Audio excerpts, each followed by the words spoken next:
हम इस वक्त खड़े हैं मामा जी की जो अ, समाधि है उस स्थान पर खड़े हैं और हमारे साथ में सत्यनारायण शर्मा वरिष्ठ पत्रकार मौजूद हैं, जिन्होंने जो कि न केवल मामा जी के जीवित रहते उनसे जुड़े हुए थे, बल्कि उनके निधन के बाद भी लगातार उनकी 26 दिसंबर को होने वाले आयोजन में पूरी तरीके से वो यहाँ पर संलिप्त रहते हैं। और कई बड़े नेता जो कि मामा जी की धरती पर यहाँ पर मामा जी के इस कार्यक्रम में आए हैं, वो कहीं ना कहीं सीधे उनके संपर्क में रहे हैं और मामा जी की इस स्थान को विकासशील और विकसित करने के लिए उन्होंने सभी मंत्री नेताओं और मुख्यमंत्रियों से अलग अलग तरीके से मांग की है, जो आज तक पूरी नहीं हो सकी। उनसे जानते हैं कि वो किस प्रकार से इस पूरे घटनाक्रम को या पूरे इस आंदोलन को या मामा जी को किस प्रकार से देखते हैं और उनके बारे में क्या कहना चाहते हैं। साथियों, मैं बहुत ही लंबे समय से, बच्चे 5 साल की उम्र से जब से मैं समझने लगा तब से मामा जी से सतत जुड़ा हुआ रहा। मामा जी की कार्यशैली को देखता रहा। मामा जी ने उस विषम परिस्थिति के अंदर भी इस जनजातीय समुदाय के लिए जो संघर्ष किया, राजनीति के द्वारा, संस्थाओं के द्वारा और आज़ादी की लड़ाई के लिए, मामा जी ने मुख्य रूप से शराबबंदी, दहेज प्रथा आदि कार्यों के ऊपर बहुत ही लंबे समय से संघर्ष किया। बेगार प्रथा के लिए मामा जी ने लड़ाई लड़ी, आदिवासियों को बेगार से छुड़ाया, आदिवासियों को यज्ञोपत्र धारण करवा के उनको ब्राह्मण स्वरूप के अंदर मामा जी ने आदिवासियों को माना। मामा जी का कार्यक्षेत्र हमेशा से मध्य प्रदेश का धार, बड़वानी, झाबुआ, अलीराजपुर, राजस्थान का डूंगरपुर, कुशलगढ़, बांसवाड़ा, ये लगभग बामनिया से 200 150-200 किलोमीटर के एरिया के अंदर तो बहुत बड़ा काम रहा इस समय। किस प्रकार से आप मामा जी के निधन के बाद जो आयोजन यहाँ पे होता है, बड़े बड़े नेताओं की यहाँ पे उपस्थिति रही है, किस प्रकार से देखते हैं आप इसको? साथियों, बड़े नेता सब आए, हर आदमी ने मामा जी के नाम का उपयोग निश्चित रूप से कहीं ना कहीं किया, चाहे झाबुआ जिला के स्थानीय नेता हों, चाहे बाहर के विदेश नेता हों। सिर्फ एकमात्र जॉर्ज फर्नांडिस ही ऐसे नेता थे जिन्होंने मामा जी के नाम पे इस बामनिया में सैनिक स्कूल खोलने की घोषणा करी थी। किंतु कुछ राजनीतिक परिस्थितियां क्या बनी, ये विशेष रूप से मैं भी ज़्यादा उस पर जाना नहीं चाहता। बाकी वो बामनिया के अलावा अन्यत्र कहीं ना कहीं खोलना चाहते थे, इसलिए वो स्कूल। अभी आदिवासी मतदाताओं को रिझाने के लिए मध्य प्रदेश सरकार लगातार प्रयासरत है। ऐसे में मामा जी जो कि हमेशा आदिवासियों के लिए काम करते रहे, आपको क्या लगता है कि अगर मध्य प्रदेश सरकार इस दिशा में काम कर रही है, तो ऐसे जननायकों का जिनका केवल आदिवासी होना जरूरी है, उनके नाम से राजनीति करना चाहिए, या फिर ऐसे लोगों को भी उनको आगे लाना चाहिए जिन्होंने आदिवासी समाज का सच में उद्धार किया है? बहुत अच्छी बात पूछी राकेश भाई आपने।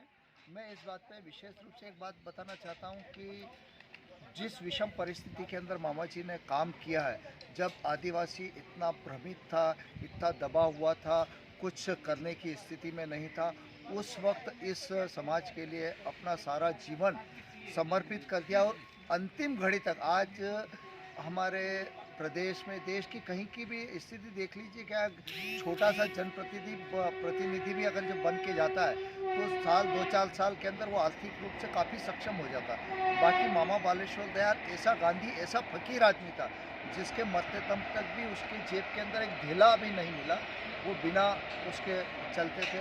और मामा जी एक फकीरी अंदाज के अंदर कितने लोगों का यहाँ पर हमेशा जमावड़ा लगता है मामा जी की? साथियों, मामा जी को शांत में आज ये 24वीं पुण्यतिथि मनाने के लिए जा रहे हैं और इस 24 सालों के अंदर दर यहाँ भक्तों की संख्या बढ़ रही है। मध्य प्रदेश से जुड़ा हुआ राजस्थान का इलाका लगता है। बामनिया से 20-22 किलोमीटर से ही राजस्थान लग जाता है और राजस्थान के अंदर सबसे ज़्यादा मामा जी के कार्यों का प्रभाव देखा जाता है आज भी। आज मामा जी की पुण्यतिथि पर बिना किसी बुलावे, किसी व्यवस्था, किसी लाव लश्कर के हजारों की संख्या के अंदर आज आदिवासी इस ठंड के अंदर सहते हुए पैदल यात्रा करते, ऊँट, घोड़े, गाड़ी, बैल, ट्रक, मोटर, जिसके पास जो भी साधन मिलता है उसके द्वारा यहाँ मामा जी के।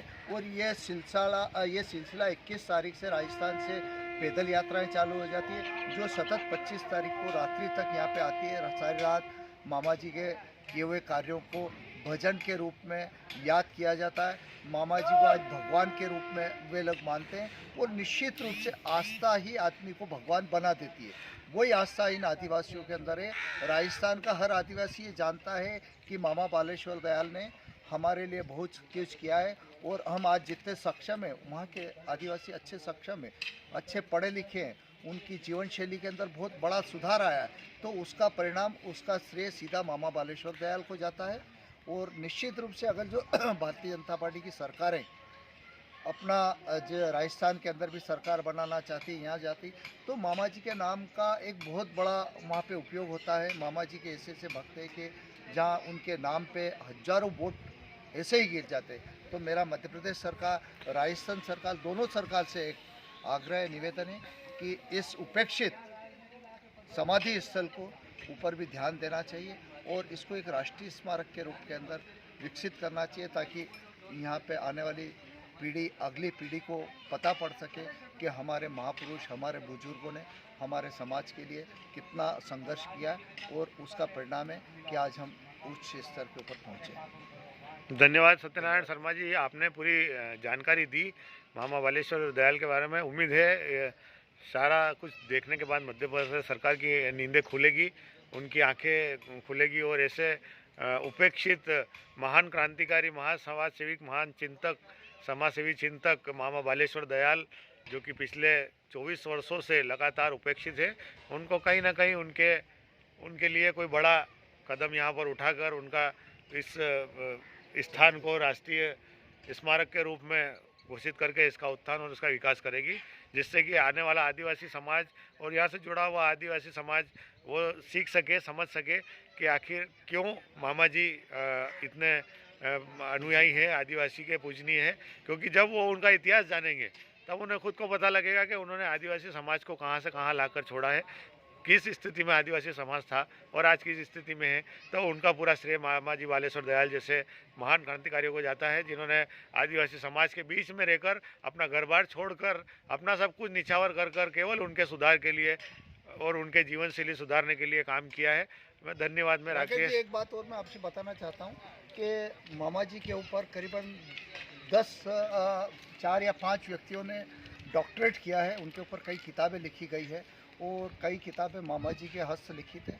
वो भी सरकार को संरक्षित करना चाहिए और इस स्थान को संरक्षित। जी बिल्कुल, जब ये राष्ट्रीय धरोहर के रूप में अगर इसको घोषित किया जाएगा तो संभव है मामा जी से जुड़ा पूरा इतिहास और मामा जी से जुड़ी हर चीज। और सबसे मोटी बात, आदिवासी समाज को कैसे एक राह दिखाई मामा जी ने, वो यहाँ से एक नया मैसेज जाएगा और ये एक मॉडल के रूप में विकसित होना चाहिए कि आदिवासी समाज कितना किसी समय कितना उपेक्षित था, कितना संघर्षशील था क्या, और आज किस स्थिति के अंदर है। उसमें सरकारों का तो योगदान रहा है, बाकी मामा जी का बहुत बड़ा योगदान रहा है। धन्यवाद सत्यनारायण शर्मा जी।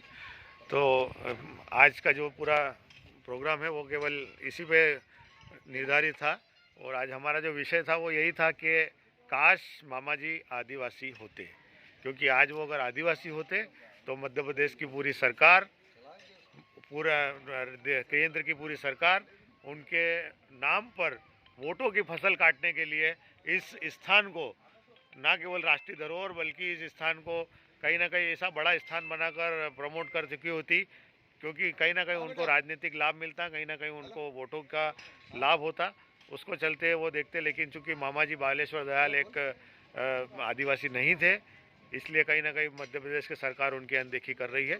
धन्यवाद। मैं राकेश गहलोत आप सभी के साथ में इस पावन धरा से मुखातिब हुआ। धन्यवाद।